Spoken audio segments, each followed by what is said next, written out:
Well, good morning, guys. Thank you for joining for another morning mindset. And as we always do, we get started by sharing gratitude. I just want to say I'm grateful for the rainbows. I posted a picture of a rainbow. I keep seeing them, and it gives me hope to know that everything's going to get better. So I'm grateful for all the rainbows I keep seeing. Who else has some gratitude? Rainbows are beautiful. I am grateful for my health, and I'm grateful for the closing that's happening today at 1 o'clock after all of the many delays. But it's happening. Good for you, Ira. Man. Great, awesome. Thank you. Congratulations. Thank you. So, Make it happen. yeah, lots to be grateful for. Yes, sir. I'm grateful for Ron for just calling me and checking in, and he gave me some good pointers, and he's just a great person that comes from a lot of contribution. So I so agree with you. I'm grateful for Hazel because she helped me with some of my graphics editing on my pre-listing booklet. So thank you, Hazel. You're welcome. Anyone else? I am grateful that I saw a couple of houses yesterday, and I'm going to have a contract today from one of my listings. That's awesome. Wow. Congrats. That's great. I'm grateful to Seth for taking over the call for me yesterday. Oh, thank you. I'm grateful for you and for David too for letting me do that call yesterday. It was the first call that we had live on Zoom, and it was a lot of fun. Yeah, and I'd be remiss if I didn't say, for us to be starting this on Zoom this week, and Seth started us out. I thought you did a fantastic job with the call yesterday and keeping the conversation going and the questions you were asking. I thought it went really well. So thank you for starting us off on It Zoom. was a lot of fun. Yes, sir. And David, I also want great. to say that I'm grateful to you for Push 2, because it was a fantastic course, and I learned a lot, and I certainly gained a lot from you. So thank you. Yes. Glad you were in it, man. That's awesome. I second that gratitude. But yeah, Marie, I agree. Push 2.0 is fantastic. Thank you. Any other gratitude? I am ready for regular push. Okay. All right, we'll talk about that today for sure. Any other gratitude, you guys, before we jump into what we're covering? I'm really grateful for water. I think sometimes I don't appreciate it as much as I should. It gives so much to everyone, Earth and us, and we need it so much. So today I was thinking about it, and I'm really grateful for water. Love it, man. Me too. I'm grateful for the sunny skies and the internet. Without the internet, I don't know what I do. Yes, sir. All right, so I thought Patti was going to be on the call, so I'm hoping she'll join shortly. I had something that I wanted her to share, so we'll save that till later on. I'm going to share my screen with you guys, and you don't have to write this down. I will share this in the Morning Mindset WhatsApp group, so you can write it down if you like to. Can you guys see my screen? Yeah. Okay, so what I wanted to talk about today briefly, and when Patti logs on, she'll talk about it some more as well, is our follow-up. And we're doing our job right now. Our number one job is lead generation. Would you guys agree with that? Yes. Our number two job is what? Follow-up. Follow-up. Follow-up is our number two job. And so a lot of times, especially right now during the quarantine, we're calling, we're talking to people, whether it's a Fizbo expired or somebody in our database, and we're hearing this from the customers. Yes, we're considering buying or selling, but we want to wait until this thing ends before we make a decision. How many of us are getting that? Yes. Yeah. Absolutely. And so a lot of times, that's not an objection that we can handle. It's a condition. People just don't feel safe. They don't feel comfortable putting their house on the market. So they're telling us, look, I'm interested. I'm waiting until all this is over and I feel more comfortable listing my house. And so what I want to talk about is what we need to say to those people and then how we need to go about doing our job. So as the agent, we need to say, listen, I certainly understand. And the most important thing for your family is get help and staying safe. Would you like me to keep you updated moving forward? I would like to be your resource center on market conditions, neighborhood stats, mortgage rates, all the information that we're compiling and sharing on the internet. We should be that resource for these people who are telling us that they want to wait. And if we do our job correctly and we're following up with them week after week and we're coming from contribution and giving them great information, when the quarantine's lifted and they're ready to actually put their house on the market, who do you think they're going to call? Yeah. You? They're going to call us. They're going to call the people who actually did their job. So the first part is lead generating to even find the motivated people. And so we have to have two buckets. And this is how I want you guys to think about your business. You know, bucket A are the people that you talk to that no matter what's going on, they have to sell their house right now. And so those are people we're going to go after. We're going to meet with them. We're going to pre-qualify them. We're going to do a listing appointment and take their business right now because they actually need to sell or they need to buy. However, we're going to have a bucket B, and I have a feeling most of our calls will be bucket Bs. And these are people who are telling us we're waiting until things are safe. We're not going to put our house on the market now. Give us a couple weeks, give us a few months. And so for those people, we need to be their resource center, and we need to have a follow-up plan and consistently follow up with those people every day so that once they're ready, we're top of mind. They'll start off getting a lot of calls from a lot of agents. However, week 3, week 4, week 8, however long it takes for us to feel safe putting our house on the market, if we continue to do our job and stay in touch, they're actually going to reach out to us, and we'll be the agents that actually create the opportunity. So with that being said, I need to find out if Patti's on the call. Is she joined yet? Yes, here. Patti, I have you on the call. And the reason I wanted you on the call today, Patti shared some information with me yesterday or the day before yesterday about a listing that she's getting. And Patti, I'd like to have you talk about how you followed up with that person and what that turned into you for you, how that opportunity came about for you. Well, it was in push with you, and you were having us call Fizbos. Mm-hmm. And so I was looking on, it goes back a little further. I'd sold my friend's condo in Mawa 2 years ago. And I knew they had another condo in Allendale they were going to be selling. And I was told I was going to get that listing, you know, when the time came. And I was following up with them, maybe, you know, every 3 months. Now, we're in push, and you said go look for Fizbos, and I went on Zillow, and I see the townhouse is a Fizbo on Zillow. And I called the guy and I said, hey, I see that you're selling the townhouse. And it was right before the quarantine was hitting. So I said, are you planning on having any open houses? You know, as a real estate agent, I could hold an open house for you. And I explained to him how that worked. He goes, actually, I'm having one this weekend. So I said, do you mind? I want to stop by. I stopped by. I gave him some open house stuff. And I said to him, I asked why he was doing the Fizbo, and he said he wanted to net more money. And I said, look, other than netting more money, is there any other reason you wouldn't list with a realtor? And he said, it's the money. It's strictly the money. I want more money. So and he's a friend of mine. And I said, Chris, I got to tell you, you know, I told him his price was a little high. Was he aware of what the other townhouses had sold for? One of which my buyers had a bid on, and we were outbid. And it was nowhere near what he's asking. And he said, yeah, he doesn't care. He's giving himself wiggle room. And I said, I'm going to follow up with him. So now I maybe it was 2 weeks later, I reached out and I said, how's it going? Is everything okay? Do you need anything? And he said, no, it's just a lot of tire kickers. And I said, right, that's what you get on Zillow. Any legitimate buyer is going to be working with an agent. So I followed up with them again in 2 weeks. And also, I know that he's not the owner of the townhouse. His mother-in-law is.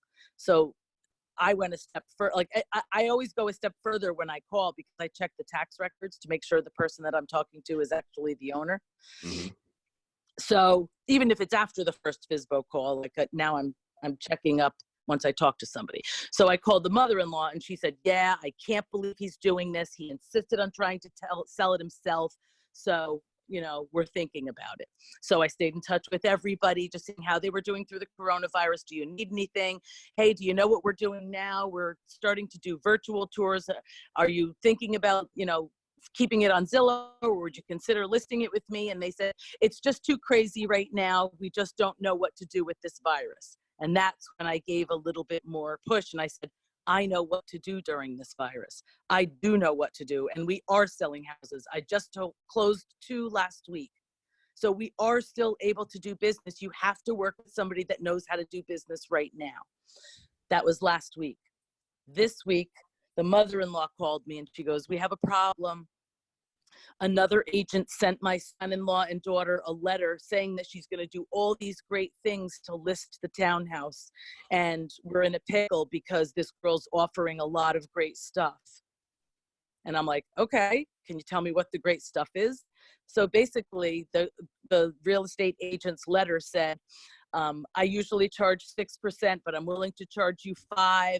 It's going to cost $4,000 to stage your house. We have to get it completely painted and do all this and do all this. I'll pay for the bath mat, the shower curtain, and the potted plants on the front.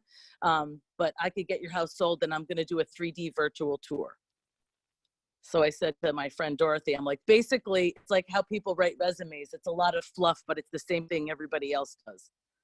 I'm like, so she's telling you she's going to charge you $4,000 to have the house painted, but she's going to buy a potted plant for the front porch. That's what she's telling you.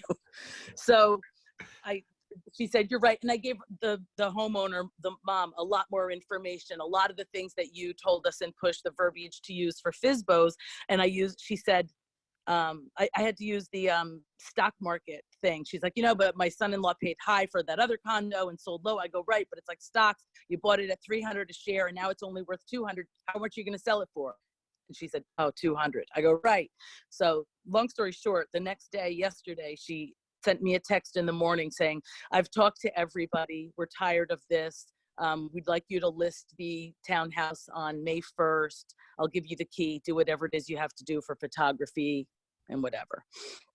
But it was just constantly staying in contact with them. Nice job, Congratulations on that. Congratulations on that. So the reason I wanted you to share that, Patti, I love the way you told that story. And I think you're going to give a lot of people hope on this call, because I think so many agents believe that if we're calling during this time, we're being insensitive. And I think you just proved that there are people who need to sell, who are hearing from other agents. So if we're not stepping up and doing our job every day, we're going to miss out on these opportunities. And you created the opportunity because you made the call, you did the follow-up, and then you also listened to their concern.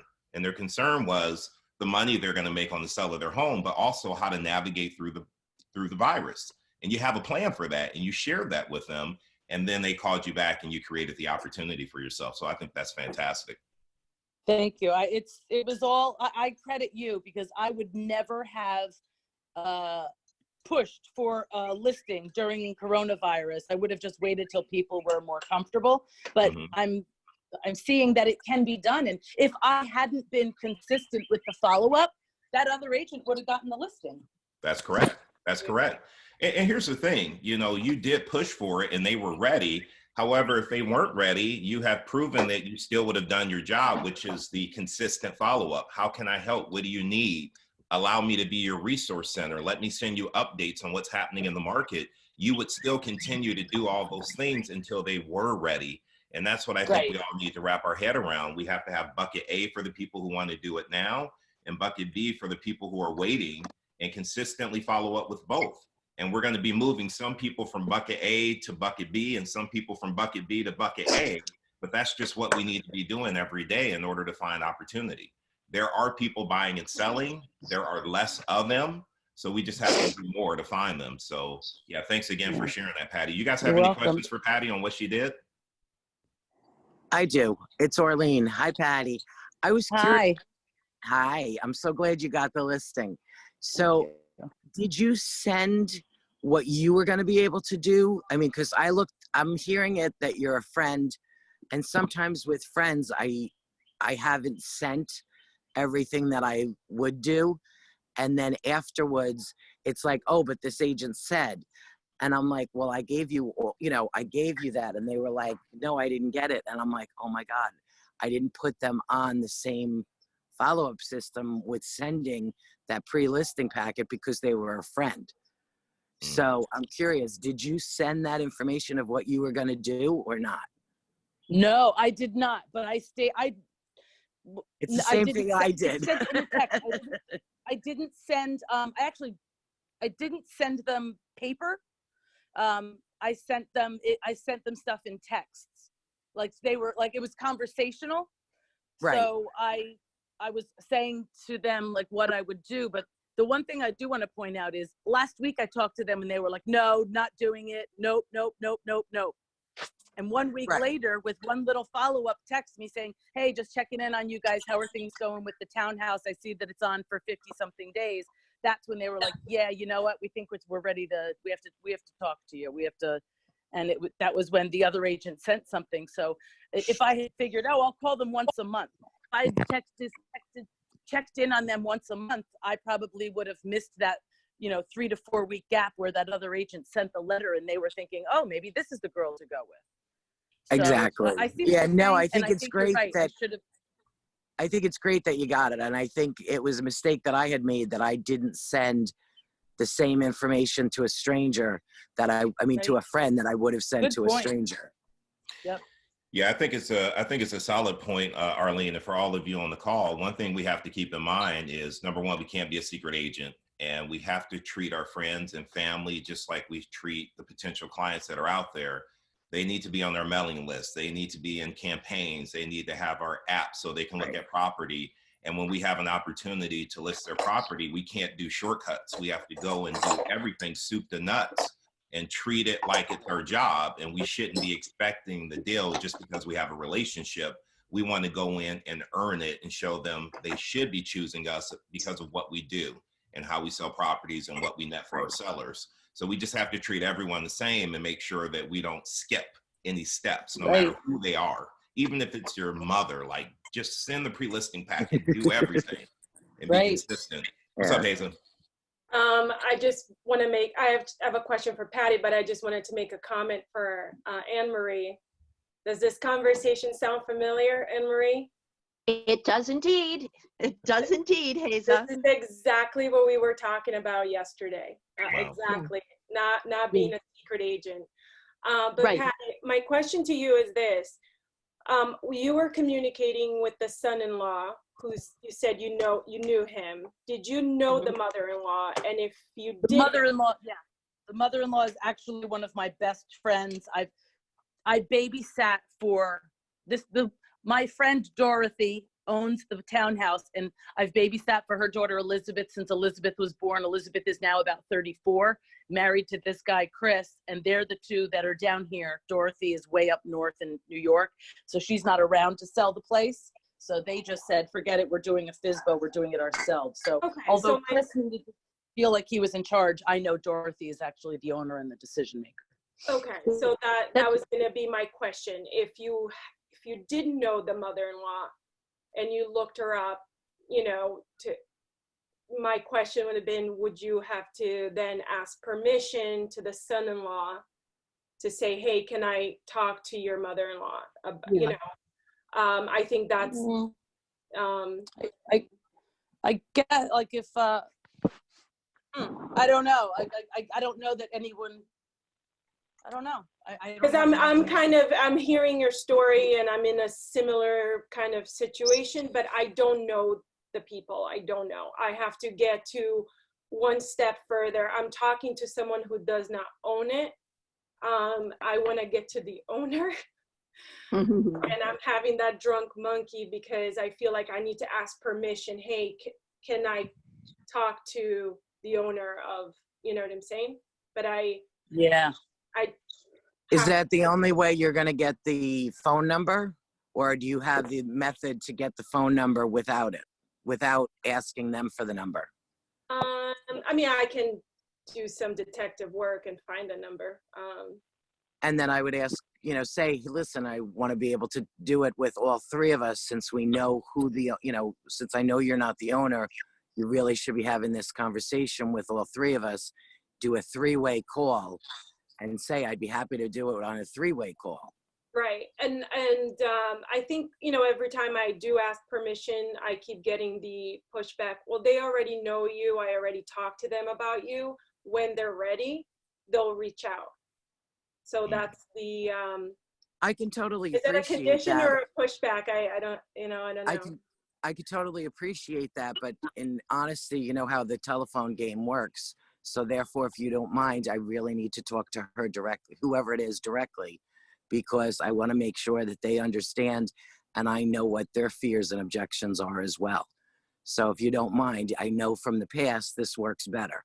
How about we do it this way? I like That's that, a- Arlene.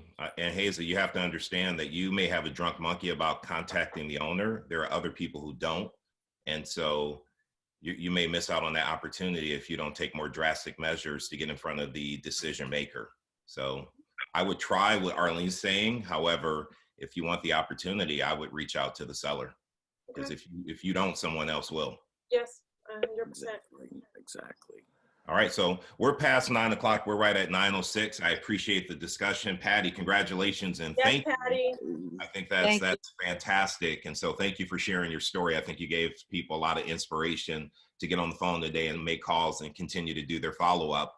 And we will see you guys tomorrow. If you want to rewatch this, it's going to be on my Facebook page, and I will share it to, I think I can share it to Bergen County Partners as well. So I'll work on doing that.